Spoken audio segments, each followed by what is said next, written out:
Alright, good morning everybody. Today I want to talk to you about stamps. I'm sure all of you have used a stamp at some point in your life, although probably these days not quite so often anymore. These days we tend to email or text much more than we do send letters. But still, you've probably used a stamp or at least seen a stamp. Well, I want to talk to you a little bit about the history of the stamp today. In the very beginning, hundreds and hundreds of years ago, in about 1600, in the UK, the post office started. The post office was used to deliver letters and parcels. Basically, you would take your letter or your parcel to the post office, they would take it for you, they would stamp it with a real stamp, then they would deliver it to the person it was intended for. The person who received the letter or parcel would then pay for it. So for example, if I wanted to send a book to you, I would write your address on the envelope with the book in it, I would take it to the post office would take it off me, they would deliver it to you, and you would then pay them for the book. Okay? Now there are some problems with this, obviously. Any kind of cash on delivery, COD system, relies a lot on trust. If, for example, you decide not to pay me for the book, then there's not much I can do about it. You have basically stolen the book and I have lost some money. So obviously that system wasn't going to work. But that's where the word stamp comes from. The post office had an array of different kinds of stamps and they would stamp the letter or parcel. Okay. Now, in 1640, somebody realized that this system obviously wasn't working.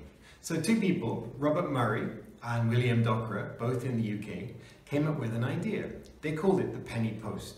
Basically, you would go to the post office with your letter, you would pay the post office a penny, they would then stamp your envelope with a real stamp, an ink stamp again, to say you had paid the 1 penny, then they would deliver your letter to the person it was intended for.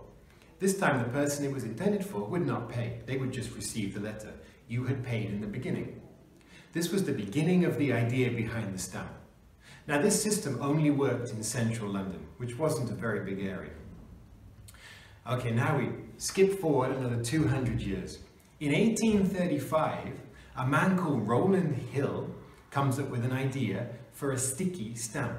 Well, actually, he didn't come up with the idea. It was originally invented by a man in Poland, but his idea was never taken. His idea never caught on. Now, Rowland Hill's idea of the stamp does become popular. The very first actual sticky stamp is called the penny black. It's called the penny black for two reasons. One, it's black. Two, it's worth 1 penny.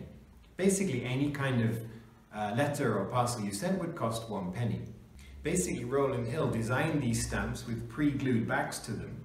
And so you would get a sheet of stamps. You could cut out the stamp you wanted. You would stick it to the parcel or letter you were going to send. Now, the very first stamp had the Queen's face on them. At the time, in 1835, the Queen was Queen Victoria. So her face was right in the middle of the stamp. On the bottom of the stamp, it has the value. It says 1 penny. The stamp doesn't have a country. These days, any stamp you buy will have the country's name on the stamp as well. But back then, because England was the only country using this system, there was no need to put a country on it. Countries were introduced into the stamps later on. So in the beginning, it only has the value of the stamp. Okay, so that's the very first stamp. It's called the penny black. 1835, that was. By 1839, in England alone, 75 million letters were sent. The stamp catches on so well, it's so easy to use that people start taking advantage of it and start sending out letters. 75 million letters in 1839. How many letters do you think are written these days?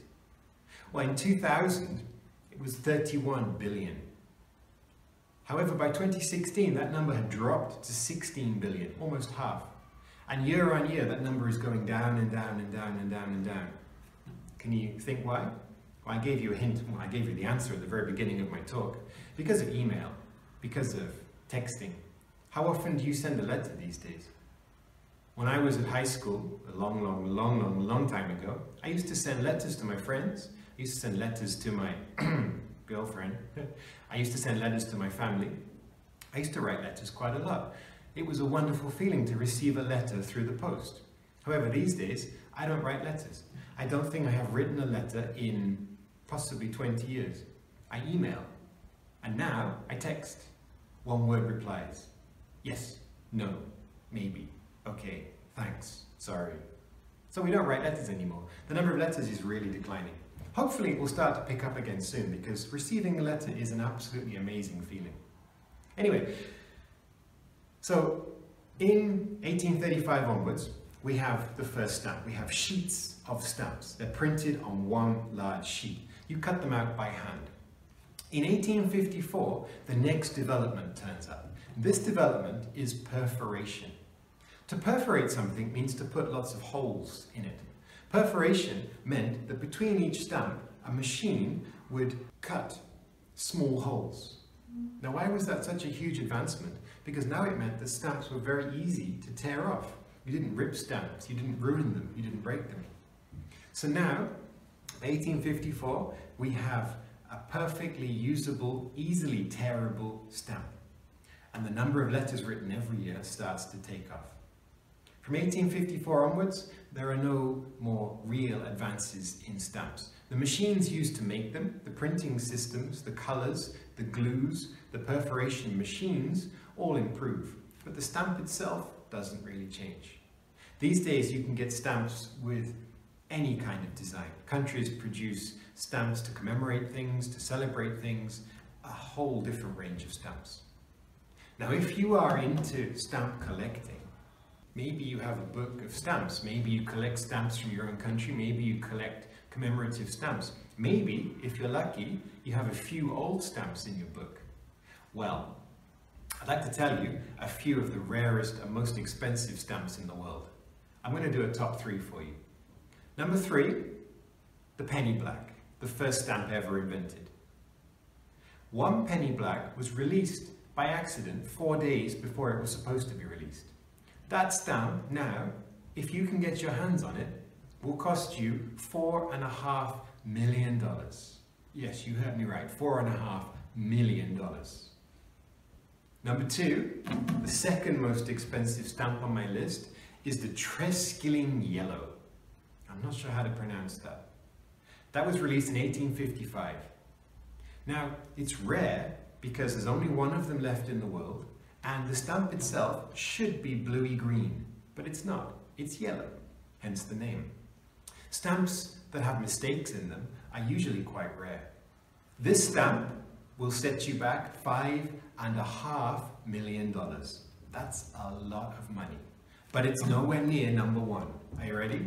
Number 1 on my list, the most expensive stamp you can buy in the world, is the British Guiana 1 cent magenta from 1856. It's cut by hand. It's signed by the post office clerk at the time. It's being used.